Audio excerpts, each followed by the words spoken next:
Hi there, I'm Jen, this is Remembered Reads, and this is going to be the book Postscript tag 2018. This tag was created by Adam from Memento Mori, and I was tagged by Alex from What Page Are You On? And I will link to both of their videos below. Before we get to the questions, Happy New Year! I'm shooting this New Year's Eve, and at this particular time I think about probably 2/3 of the world are already in 2019, and by the time I load this, it'll be even more. So here we go.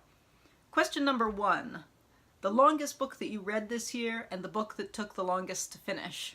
I didn't read any really massively long books this year, so I think the two longest books that I read were both around the 550 mark, and they were Orhan Pamuk's Museum of Innocence, which is a book that I actually just increased my star rating on Goodreads because I read it earlier this year and it's really stuck with me. So I bumped that up from a 3 to a 4. And the other one that I think was around the same length was Craig Thompson's Blankets, which is a graphic memoir, which I've seen some people just adore. I found it to be an ambitious failure. I didn't think it was particularly successful, but either way, it was one of the longest books I read this year. As for the book that's taken me the longest to get through, I have been reading Body Minds Reimagined, Disability, Race, and Gender in Black Women's Speculative Fiction for several months now.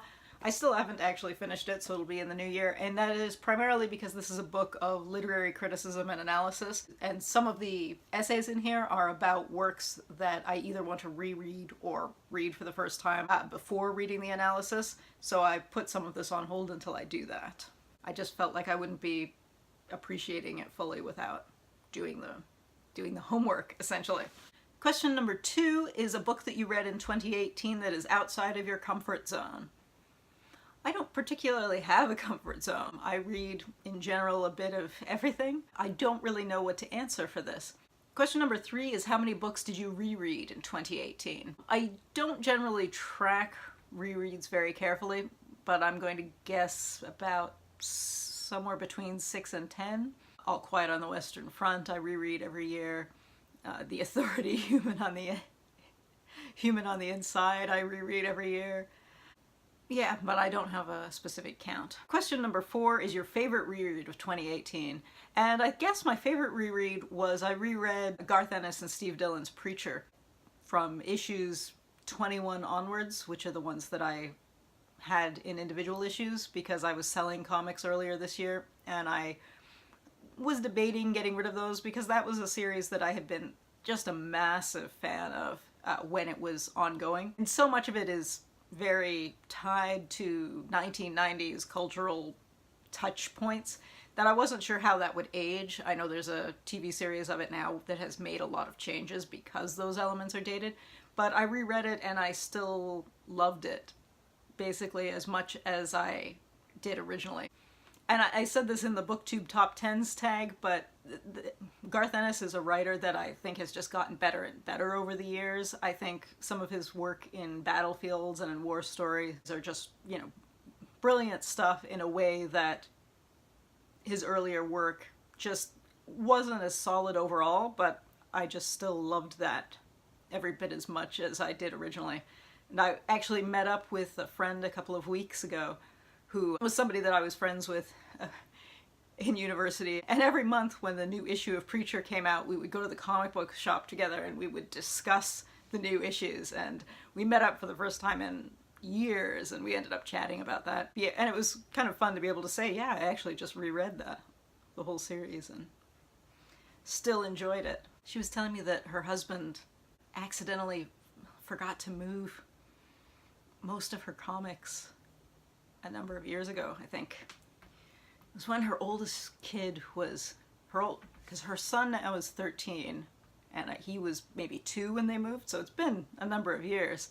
I kind of regret that I didn't keep my Strangers in Paradise for her now because I did sell most of those and she was a big fan of that. Anyway, that has nothing to do with this, so.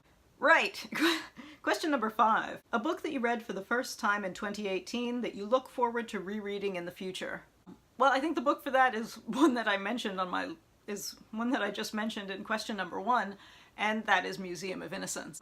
As I said, it's one that's really improved in my memory as I've gotten further away from it because that is a book where the main plot line is a bit distasteful, but there's a lot going on in the background, and the undercurrents and the thematic background elements, I think, are much more powerful than the really obvious front side of that story, which is about a man who's obsessed with his much younger cousin. And I think a superficial reading, or even just a first glance at it, makes it seem like it's a different kind of story than it really is.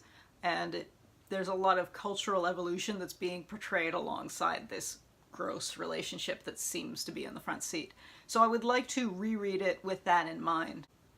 Question number 6 is favorite single short story or novella that you read in 2018. And I don't remember the title of it, but my favorite short story from this year was one of the stories in Leanne Betasamosake Simpson's The Accident of Being Lost, where when you start reading it, you or I at least, assumed that it was a character texting a friend, and then it turns out that they're actually talking to Lake Ontario. And I loved that. Thought that was brilliant. So that would be, I think, my favorite. That collection as a whole, I think, was very good. Question number 7 is Mass Appeal, a book that you liked and would recommend to a variety of readers. I think the book that I would recommend to a wide variety of readers is Nick Hornby's Fever Pitch, which is basically a memoir of his evolution of being an Arsenal supporter.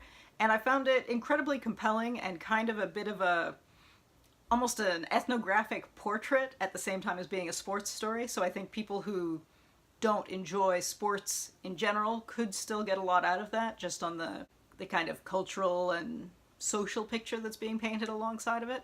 So I thought that was very entertaining and not just a book for wannabe football hooligans. Question number 8 is Specialized Appeal, a book you liked but would be hesitant to recommend to just anyone.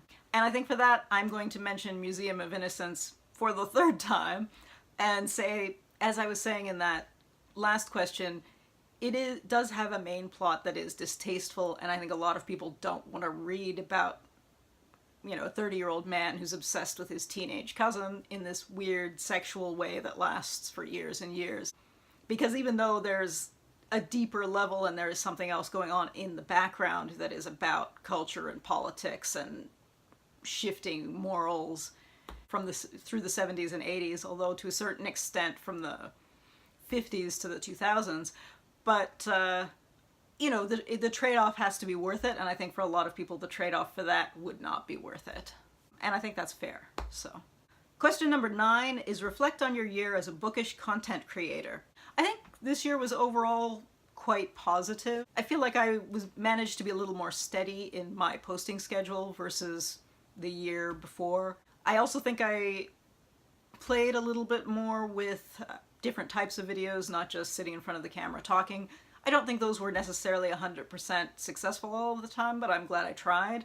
I made a couple of videos in particular that I basically made because I was looking for information and it wasn't there, so I wanted to put that out there. And those were, I did one video talking about selling books on Bookscouter, and then I did another one talking about selling comics to mycomicsshop.com. The comics one was not particularly popular. I actually think that was my least popular video, or my least viewed video this year.